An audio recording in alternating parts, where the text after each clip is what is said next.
getting all these backdrops utilized so everybody can see all the angles of this lake in the middle of nowhere. Listen to this one. I believe, it's the game warden, Doug Erickson, the game warden from Minnesota again. He told us about that intuition one with the guy, the Vietnam vet. It was really interesting to me. But listen to this. Hi Steve, Doug Erickson from Minnesota again. As a game warden pilot, I had many opportunities to fly researchers and scientists doing surveys in remote areas of the state. Yes, I was a bush pilot. Floats, skis, canoes, and all that stuff. When you sit in the plane for hours or days, you get to know these guys and you share information about your jobs. A game warden, officially a conservation officer, but the public never accepted that title, is a law enforcement officer in Minnesota, not a biologist. This opens things up for sharing knowledge. What I found out from these folks is that most of them are honest and diligent, where a distortion of facts come in as often as their superiors level. Where a distortion of facts comes in is often at their superiors level or where the purse strings are pulled. An example of this is when government tells you how many meals of fish you can safely eat a week. These decisions are often political, not scientific in nature, and not giving you the info that was discovered. Another one is that gasohol actually provides us with a cleaner exhaust, but when the time of its adoption, fuck. Another one is that gasohol actually provides us with a cleaner exhaust, when at the time of its adoption it was known to pollute more than regular gas. That, of course, takes us into account from farm to production to vehicle. I know a researcher from one government agency that destroyed the research at another agency after finding out that the agency destroyed his research. This was factual physical destruction, a crime, but beyond the statute of limitations. Go figure. An archaeologist that I knew once told me that on a dig, if you discover an artifact out of context and reported it, you could lose funding or get trashed by your peers. Sounds familiar to what you and your friends are finding. I did get the book Truth Denied. I'll read it. Feel free to use this however you want, my name included. And by the way, my wife saw the video on YouTube and said, "Is that you? You never told me about that." Yeah, funny, eh? Funny how many people are seeing these videos. Basically everybody. And no doubt about the scientists destroying discoveries and information and withholding it from the people, right? And that's why I always say, kick mainstream science to the curb. It's all about the people, man. You can't get more honest and more straightforward information than all the people together in a group. As soon as you give that power to one person or a small group, you'll lose it. It gets distorted, and nobody finds out the truth, and facts aren't shared. So screw them all, kick them all to the curb. Keep writing in your emails, and I'll share them. And that's how everybody's going to get ahead and find out the answers they're curious to find out. And there's a big trout jumping out there a few times now, and he's taunting us. You have to get that rod going pretty quick. Here's another one. I think this came in August 5th, 2020, I think. Steve, I just had my first encounter which lasted over a 6-day period. I experienced pretty much everything related to Sasquatch phenomenon in a short 6 days, where most people takes 2 to 3 years to repetitively go out. And experience these incidents a little at a time. I have to say it is something that has changed my life and enlightened me. I think we may have come from similar backgrounds from what you have mentioned in your videos. I was an avid hunter for years, not a very good one though, not for the big game arena that I was always hunting, but I was out in the bush. That for me, they counted. After my experience with the Sasquatch phenomenon, I have completely retired from hunting. I do believe these things can sense your mortal soul of who you really are. My theory is the frequency of your sightings may have something to do with the game that you are hunting, that they may consider disrespect to them. I know it sounds crazy, but it's just a feeling I have. They seem to be attracted to people like us. What I mean, they can sense a damaged upbringing, less than normal, shall I say. I do believe my experience as a young man, as bad as it was, activated a survival mechanism inside me that has made me the alpha male I am today. Wolves! Hear the wolves? Oh yeah. Right on the other side of that camp.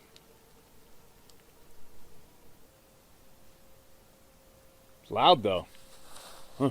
After spending 20-something years in the military, I honestly can say thank God because I was able to cope and deal with the intensity required. I do admire your tenacity in what you do. I hope you get a chance to read this thing, although it's not long, which I know you hate, but I had a lot of things to say. If you're ever interested in any of the details of what I experienced, I'll give you a short version. Be safe out there, brother. There is something always watching. David. All right, thanks for the email, man. And just for a note for everybody, the emails are never too long. You got something you want to share and say it. I'm just here to help you out, support you, and be the voice, right? There's some weird sounds coming from the timber way back there.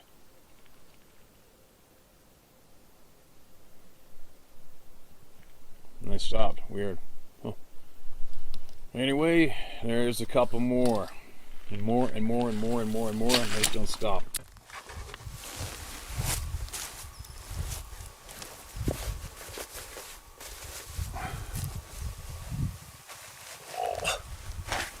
Brr. I'll bet you there's about 40 mountain goats on that mountain across the valley from me right now. Little white fur balls are bouncing around all over the place over there. It's pretty cool to watch them. I think it's about 6 o'clock at night. Got my inReach turned on so Sarah can text me. These things are real handy. Turn them on, picks up the satellite, and you Bluetooth it to your phone, and you can text back and forth. And helps keep your sanity a little bit when you start missing somebody. I miss Sarah a lot. Miss each other. It's pretty good. So I got that sitting there picking up the signal. And I have another email I'm going to share with all of you from on top of the planet here in north central British Columbia. And, it's funny, a lot of people, fellow hunters, always ask me about the details of my rifle.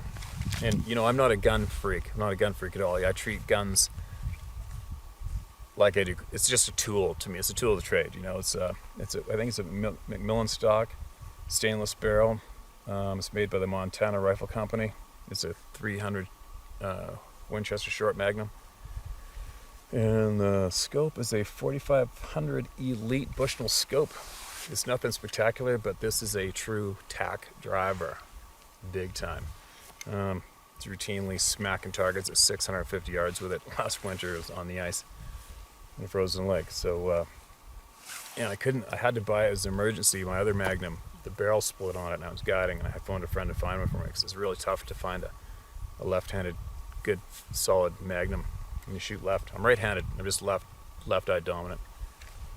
And the guy, so I couldn't stand the blue stock at first. So this is the remnants of just spray bomb. I took black and green spray paint and spray painted it. And this is getting wore off from many, many, many miles in the middle of nowhere. But anyway, that's the story on that.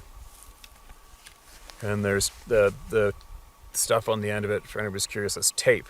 So I wrap a whole bunch of electrician tape on it for extra, and I always have the barrel capped with electrician's tape to keep stuff and debris from going down there and then possibly blowing the barrel when you have to pull the trigger. What have I seen on this trip so far? I've seen 7 stone sheep, rams. I've seen 7 rams up in this mountain in front of me. A few legal rams, not the great big old senior citizen ram we're hoping to find. I saw a big bull caribou up there and a few cows with them about an hour ago. Seen a porcupine. No grizzlies yet, although they are here. There's grizzly crap all over the place, but I haven't been woken up by one yet. Ptarmigan. Seen a cow moose swimming in the lake down below, right after the bush plane dropped us off. It's pretty cool. Caught some rainbow trout. And I think that's it. Seeing the regular ground squirrels up here and marmots that whistle non-stop. I think that covers everything we've seen so far on this trip. But anyway, I think you got, I don't know, maybe 4 days left, 5 days left, and then a 2-day drive home. Then I'm home, then we hit the coast again, and then I jump in the loaded truck and head back up north for moose and elk again.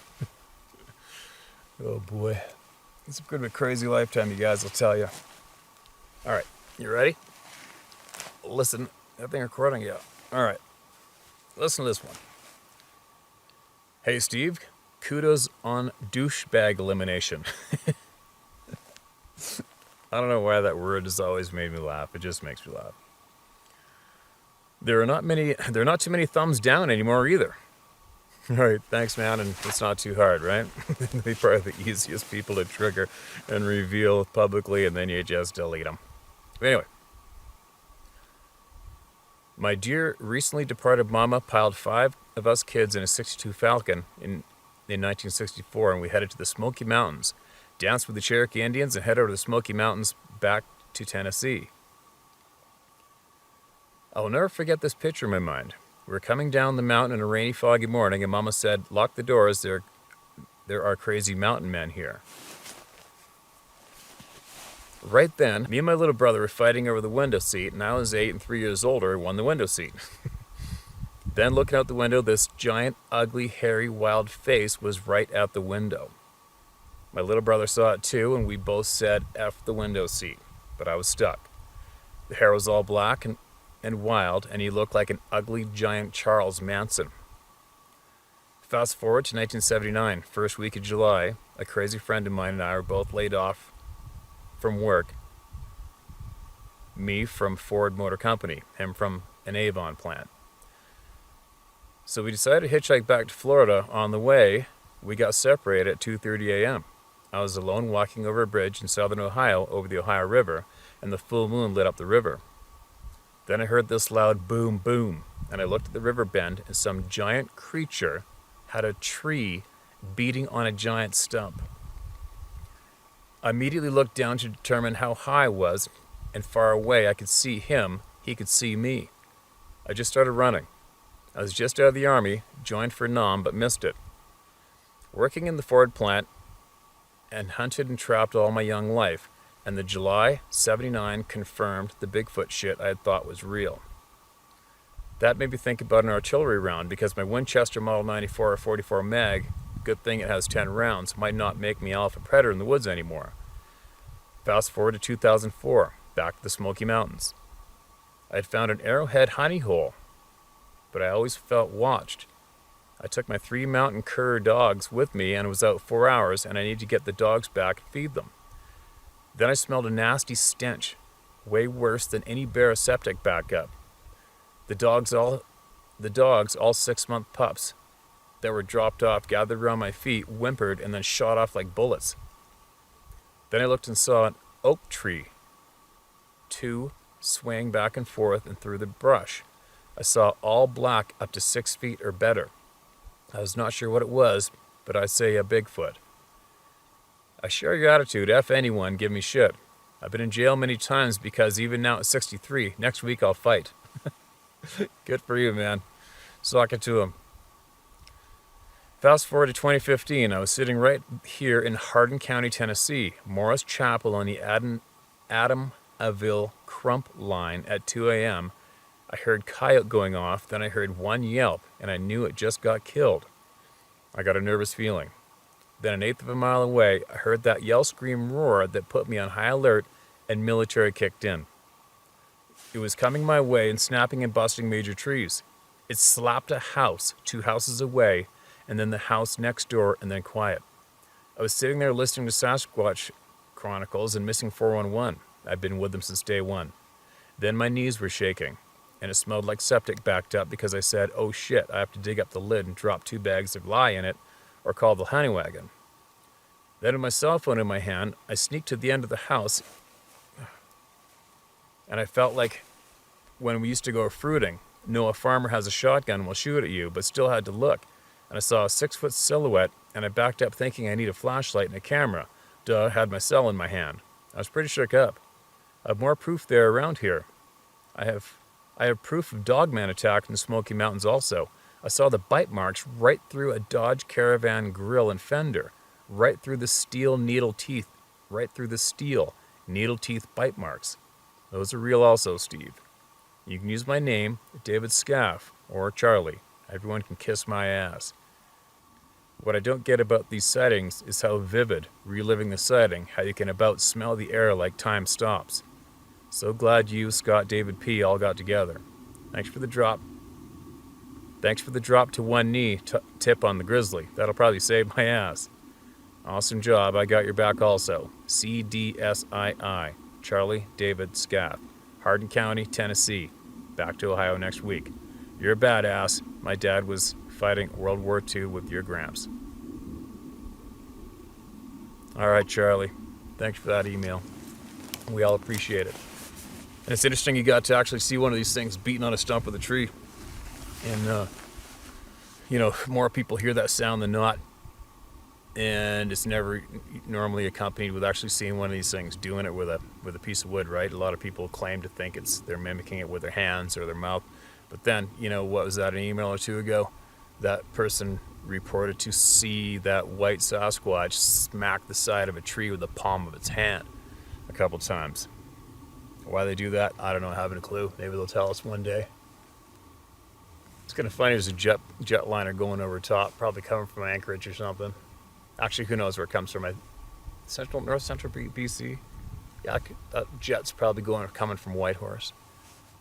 It's kind of funny when you sit here in the middle of nowhere and you see a jet go by and you think everybody's up there, showered, clean clothes, food getting served, comfort, as you're down here in the middle of frickin' nowhere with maybe 2 changes of clothes and a dozen days worth of food, and everything's on foot, packed on your back. It's kind of fun doing this.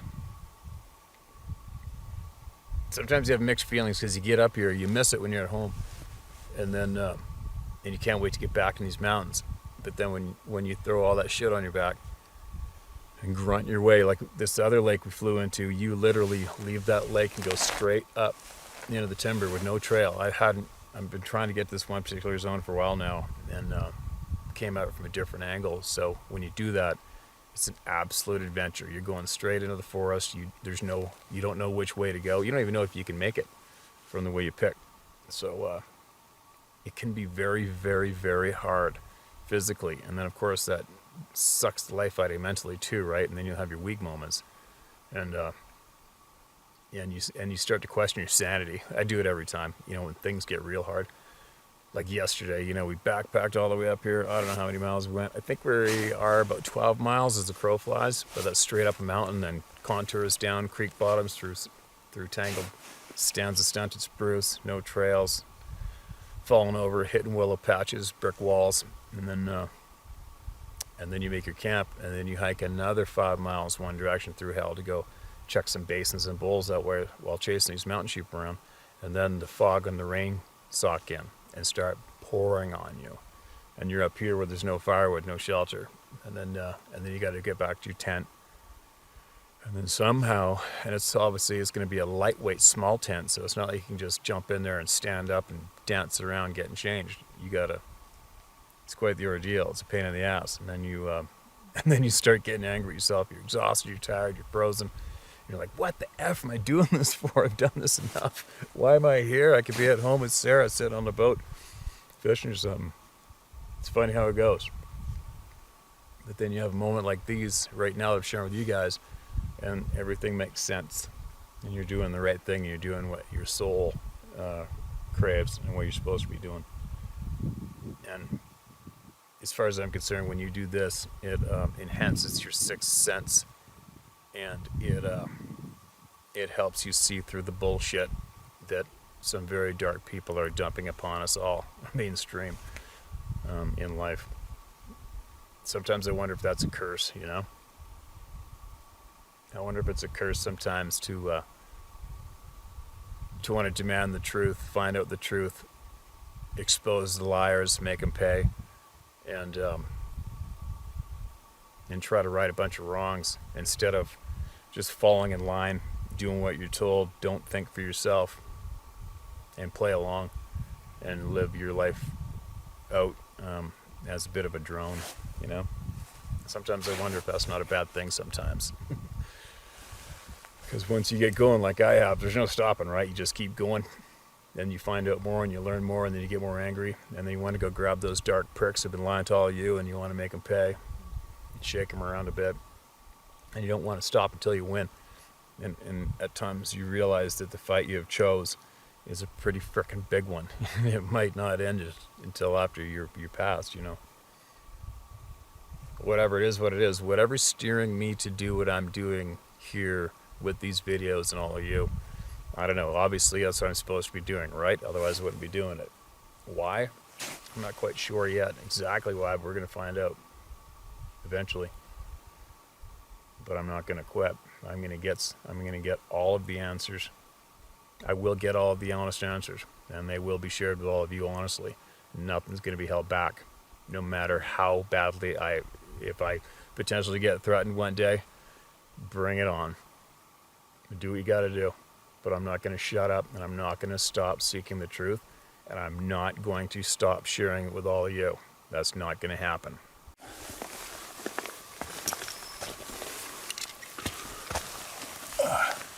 How's that for a backdrop?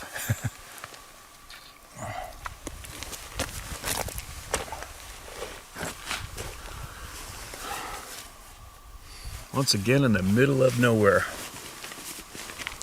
Now I got a few minutes to read some emails from the middle of nowhere again. Oh no. I backpacked up here, got flown in by bush plane. I screwed up my pack. It was so heavy, it was about ready to make me puke. Put way too much food in it. And some other things, but whatever.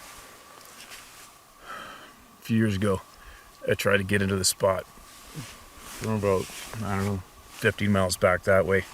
We made it to the top of that mountain right there, that highest peak. I stood on the top of that a few years ago. It was pretty wild.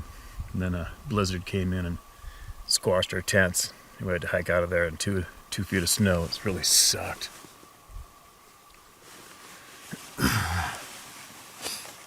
Anyway, that lake. I'll swing the camera after and show you that lake that I read some emails from with that drum, that old oil drum. It's on the edge of the lake, but the lake's about, I don't know, could be 15 miles that way. I'll show it to you in a minute. A lot of people asked about how there were so many oil drums laying around the middle of nowhere. It's actually, obviously, it's the same fuel drum. But it was obviously left over the bush plane, from a bush plane pilot.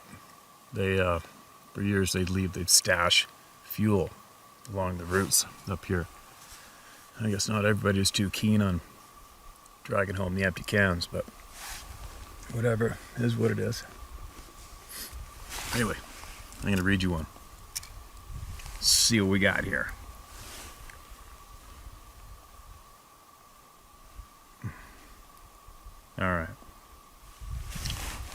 All right, listen to this.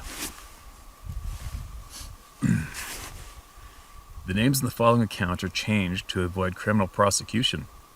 Both I and the man who told me of the incident are holders of now inactive top-secret clearances issued by DONCAF, Department of the Navy Central Education Facility. I don't know if the details of the incident are still classified. This is why I have changed the names. I apologize in advance for the cryptic nature of the story. However, I have known this man, I'll call him Jim, and served in combat with him for many years. I have and will stake my life on his integrity. Oh, we've already heard this one. I already read that one, sorry. Let's start again. Listen to this one. Hey, how's it going? So I saw something recently on TV that made me decide to tell you my encounter with something a couple of times now. First of all, I live in a small city in central Alberta, Canada, where I would say things like this aren't supposed to happen. Things like this you hear of happening in the mountains and various other places, but not here, which is why I'm dumbfounded by what I'm sure I saw. One day last summer, I stumbled upon a parking lot at the edge of town. I kind of just turned out there at the edge of town where it's not really close to anything. There's one of those red garbage cans that wildlife can't get into because of how it is shaped and the fact that there's a handle on it that requires a hand with an opposable thumb to operate. There's also a brick house that's supposed to clean itself. Oh, there's also a brick outhouse that's supposed to clean itself after any time someone uses it. Right beside that is a trailhead for multi-use pathway that goes through the trees and around the small lake that's part of the town. While I was having a smoke, I thought that I should bring my bike here and go for a ride down there. So the next day I brought my bike and rode around the lake. It's about a 10-mile ride to go all the way around and get back to the start where the trailhead is. Anyway, as I was riding through the trees, I could hear something big moving through the trees. I stopped and tried to see what it was, but I couldn't see a thing in there because the bush in there was actually pretty thick. Not being able to see anything in there, I got back on my bike and rode on. A couple days later, I stopped at the same parking lot for a cigarette on my way home. It's a nice place it's a nice, quiet place with very few people around. It's a nice, peaceful place. It's between 11:30 and 11:45 at night when I pull in there and the sun hasn't long been set. A full moon is rising in the east behind the trees in the far end of the parking lot. I get out of my car and light my smoke. I take a drag off it, and I hear the lid of the red garbage can dropping shut. It's loud enough that I turn my head to look. I can't really see because that part of the parking lot doesn't have much light from the rising moon because of the thick trees. I think that I can see something moving, but I can't see clearly enough, so I shrug it off. The breeze then changes direction, and that causes the smoke from my cigarette to drift straight into my face, so I turn around. I'm now facing north and away from the brick outhouse I mentioned earlier, which is on the south side of the parking lot.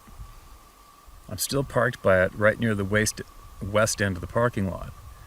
The parking lot stretches to the east where I'm parked, maybe 60 or 70 yards. Then there's a sign at the end and some posts with reflectors on them, and now the garbage can. There are trees on 3 sides of this parking lot and a field on the north side of it. So I'm smoking away, and out of the corner of my eye, way to my right, I think I can see something moving.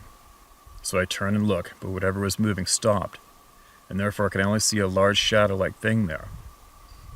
I'm about to shrug it off when I notice that whatever that shadow is casting a shadow now on the parking lot's pavement. The light on the moon is behind it, and some of it's getting through the trees, which is causing a shadow on the pavement. I'm not sure what I'm seeing, so I look intently at this dark thing standing there. I notice that the top of it is pretty much even with the top of the sign on the signpost. All of a sudden, I see the reflector on one of the smaller posts of the tree line is coming into view and then going dark, over and over, as if something is moving side to side, intermittently blocking out the light that's being reflected. I'm beginning to get afraid because now I realize that there's actually something standing there.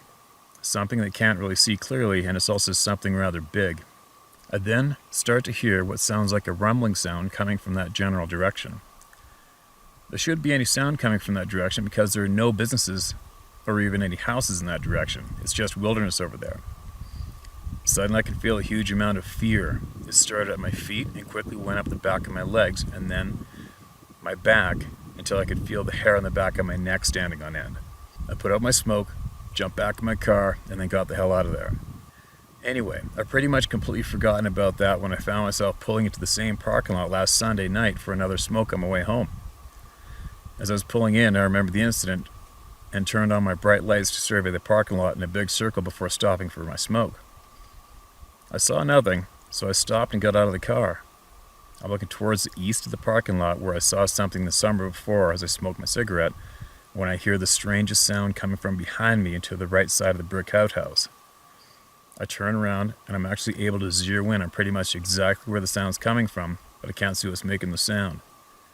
The sound that I'm hearing doesn't sound like anything I've ever heard from any wildlife that's in this area. It sounds like 2 sticks being clacked together really fast, like in sets of maybe 5 or 6 clacks, then a pause, then 5 or 6 more clacks, and then a pause, and so on. And it kept repeating. It was really intense because the sound got louder and louder and then faded off quickly, and then got rather quiet. It seemed as though the sound was coming from the short grass to the right of the outhouse, so I think that maybe someone is playing a prank on me. So I moved from my right to see if there's something standing there around the corner of the outhouse. Instead of seeing anyone standing there, I see 2 dim red lights to the right of the outhouse and up in the air pretty close to the height of the roof line of the brick outhouse. That's between 9 and 10 feet up. I think to myself, that's odd. So I take another look to see if those are some distant streetlights or something peeking through the trees. I look to the right and back up a bit, and sure enough, I can see street lights from a nearby residential neighborhood, but they are way brighter and not red. So I look back at the dim red lights and notice that they are moving slightly side from side. I'm now starting to feel a lot of fear again, wondering to myself, what the F is that? Just then, I hear what maybe sounds like a breath or maybe an exhale. So I put out my smoke and get in my car and get the F out of there. Man, I'm shivering. I'm freaking freezing sitting on this cold ground right now. I've been sitting for a few hours over here using our binoculars. I'm with a friend of mine. He's back over the hill there. I'm frozen. I'm going to move after I read this one. Now it convinced me that I should tell you about this. Was a TV show that aired on Tuesday. All right, I understand that. I'm not going to, just for you, the submitter of this, I'm not going to promote that TV show, right, or any of those people in it. I won't get into that right now, but I'm just not going to do it, okay? So I'm going to try to sift past the part where you mentioned the TV show. I understand what you may have seen, how it probably triggered you to email me, and I appreciate that, but just appreciate the fact that I am not promoting any of those TV shows or any of the people included in them, okay?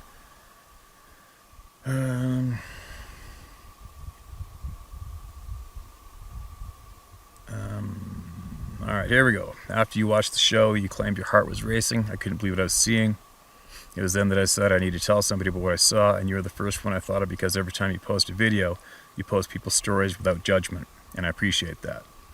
I've been listening to the stories you tell from other people who have heard various encounters on your channel for a while now, and I've noticed that and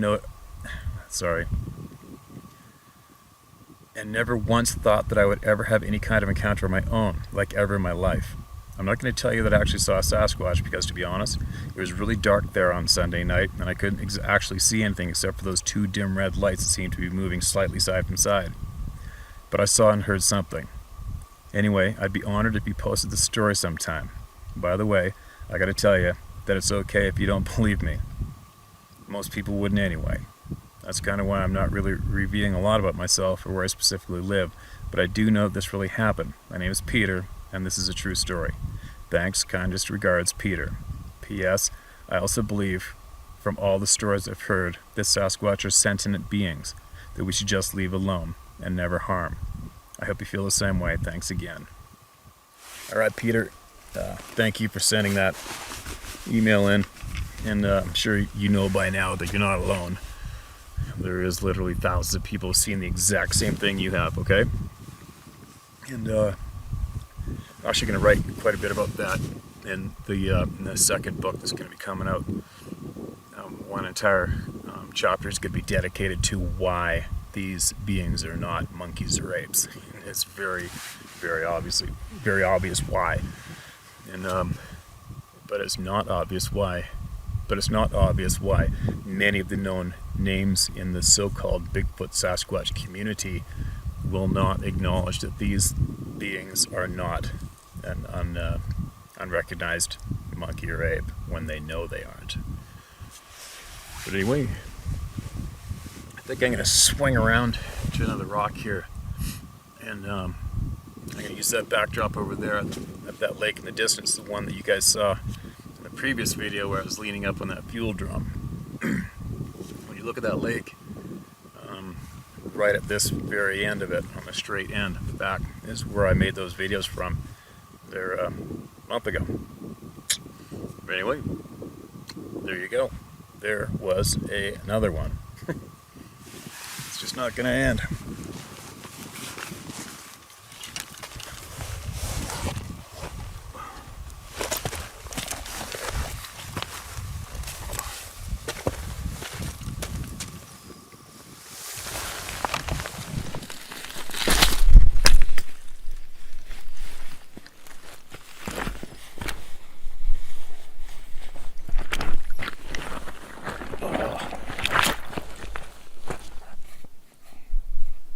Well, this backdrop's a little ridiculous. Gotta keep using it. Have enough battery power to keep going. Haven't had a shower or shave in over a week, feeling pretty disgusting, but that plane's coming. Okay, before the battery dies out, listen to this one. Here comes another one. Hello, Steve. I emailed you a few months back about an experience I had on my motorcycle about 6 years ago. I've never told anyone about the encounter before writing to you. I'm a very skeptical guy. I'm an auto repair shop owner in business for 28 years and was in the Naval Reserves, 51 years old. I love to fish and hunt. Duck's really the only thing I hunt. Anyway, since I told my story to you and my family, I've passed the place I had the encounter and have really been thinking of it way more.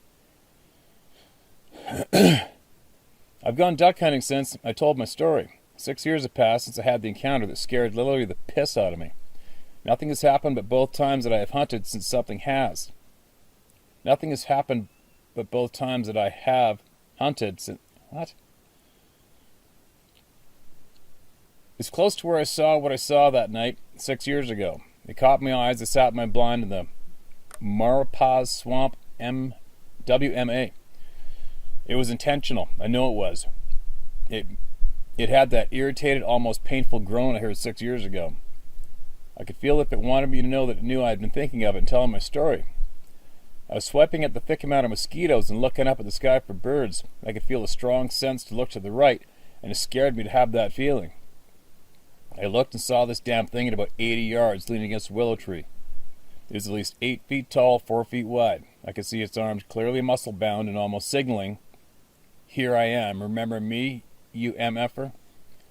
I cannot convey the fear I had, Steve. I couldn't move or breathe. It stood there and talked to me somehow in my mind. It was saying, "I'm here and you know who I am." I looked away for 30 seconds, cleared the tears from my eyes, and looked up, and it was gone. I know it sounds insane. Is this thing tracking now it's been in my mind or telling my family? 1 month later, I went fishing in my canoe for some bass about 12 miles from where I hunted. The same damn thing happened to the T, only this time it was closer, and I was even more scared if possible. It was on the bank this time, and I could see its eyes and face. Like you said, I think people should know about these things. Like you said, I think people should know these things are here, or there, or everywhere. Who knows? I'm not going to stop telling people about this because if people know, they can watch where they go. This bastard seems to know that I'm telling people. Thanks for all you do, Steve, and keep telling our stories. People need to know about these bastards. My name is Kelly Welch. Use my name if you want to, so others will know normal, everyday, skeptical 51-year-old men with teens and a wife can't be crazy. All right, Kelly, thanks for sending that email in. And yeah, it's kind of weird. That's happened to a lot of people. A lot of people comment that they have numerous experiences with the same thing. And the same as that mind-speaking shit that's been going on, too. That's not uncommon. It happens more often than it does. And I think more people got to talk about it so we can come up with the solid answers for it and figure out what's going on. It's kind of different. It's a confusing topic. But anyway, check out this backdrop.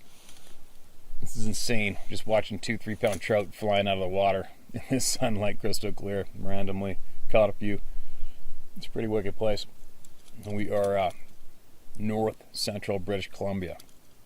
I'm not going to say where we are. We never do. But we're pretty far north.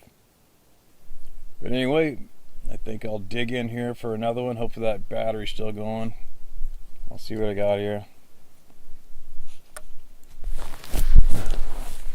Alright, well, I hope everybody can see that backdrop behind me. It's a real one. It's a real wicked one.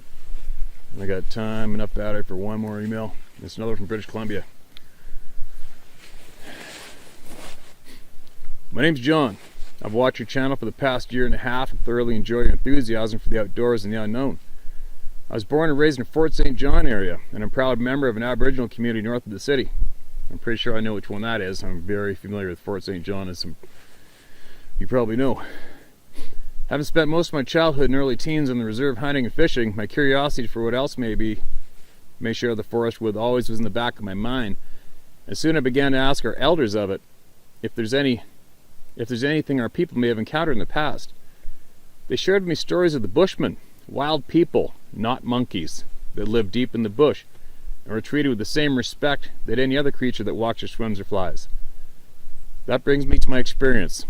This happened in the fall of 2017 in an area I'm sure you're very familiar with, the Toshoti. Yeah, I actually guided a couple hilltops east from there for numerous years. Very familiar with that area, roughly. My hunting partner and I decided we would try our hands out at mountain elk, and we've only hunted the grain bowls of the Peace region. We planned an 8-day hunt, and after procuring a jet boat to take us up the Musquaw and then proceed up the Toshoti where we were on our way. Fast forward a couple days into our hunt, we set up spike camp at the bottom of drainage. After spending a full day looking for elk in the bowls up in the mountain, we came back to camp to recharge and make a plan for tomorrow. Laying in the tent, making dinner, we both began to hear something walking on the bluff above us. Thinking it's a bull coming down to the creek and still having legal light, we grabbed our rifles and slowly creeped out of the tent. As soon as we got out, the walking stopped. We stood there for what seemed like forever, and nothing, not a squirrel or a bird, made a sound, which was eerie. After thinking it moved on, we retreated back to the tent. As the zipper shut, the walking continued. After listening more attentively, it didn't sound like something walking on a floor, it sounded like bipedal to us. Thinking nothing more of it, we dozed off to sleep. Sometime during the night, I woke to rustling in the bush around us. I listened for a while, then dozed off again. I again awoke just before daybreak, but this time saw the tent above my head moving. It was as if something was trying to pinch the tent between an index finger and thumb. I instantly called out, "Hey!" and whatever it was moved away up the drainage on heavy feet. The next morning we decided to move back to the base and hunt close to the river the remaining days. Me and my partner never spoke of what happened that night and haven't since. Thanks in advance if you share my story. I'd appreciate it if you didn't use my name, as Fort St. John is a small town and my reserve even smaller. Haha, I apologize, it's a little long. Stay safe, Steve, and most of us all thank you for being our voice. Alright, man. Thanks for that email. And as you know, you're not alone. Spent a couple of buddies of mine in Fort Nelson. They one was an outfitter for many years, and they do a lot of hunting. And they were from where you were, I think 2 years ago. They were about 3 drains east of you, and not quite to Tetza, but more your side of Tetza. And they got woke up at 4 o'clock in the morning with trees getting the hell beat out of them, knocking sounds. They said it sounded like logs getting beat on the side of big trees, and they couldn't believe how loud it was. So yeah, I guess there's stuff going on around there, even though there's like shit. You know how many hunters are around there. There's lots, but stuff goes on around there. There's been footprints found by the bridge, the highway bridge in Fort Nelson. There's been numerous sightings around Muncha Lake. I've seen the signs of them. I was about 10 hours north of the highway, between probably 10 miles north of Steamboat. I've seen the sign of them there. Years ago, north of Fort Nelson, in the wintertime, 2 guys were stuck up on top of an oil drill, or an oil lease thing. You know those big towers with the flames coming out of them? They went running up there because there was a 10-foot tall thing walking around the lease. They kept squatting down looking up at them, and it stayed there for a couple of hours. And that made the news and everything. There's a bunch of news companies came up before Nelson for that call. But anyway, I wouldn't be so shy about wouldn't be so shy about talking openly about it. I'm sure there's numerous people in your band that have had experience with these things. I know a few people in your band up there. I've worked with them in the bush. Good people. And the Peace River, Chetwynd, Tumba Ridge, where else? Hudson Hope. All along the Peace, there's a whole pile of activity along there too. It seems, I'm finding that where there's elk, there seems to be a lot of activity from these beings, these people too. So there you go, man. You're not alone. Thanks for the email. And if anybody out there else wants to email me, you can do it at tommystoryhowtohunt.com or sharemystoryhowtohunt.com. And I'll eventually get to it. And that is it for today. Reading the stories, because I got to pack up my shit, as that bush plane should be coming any minute. And after looking at this lake and catching a nice trout, it's kind of not that enthusiastic about leaving.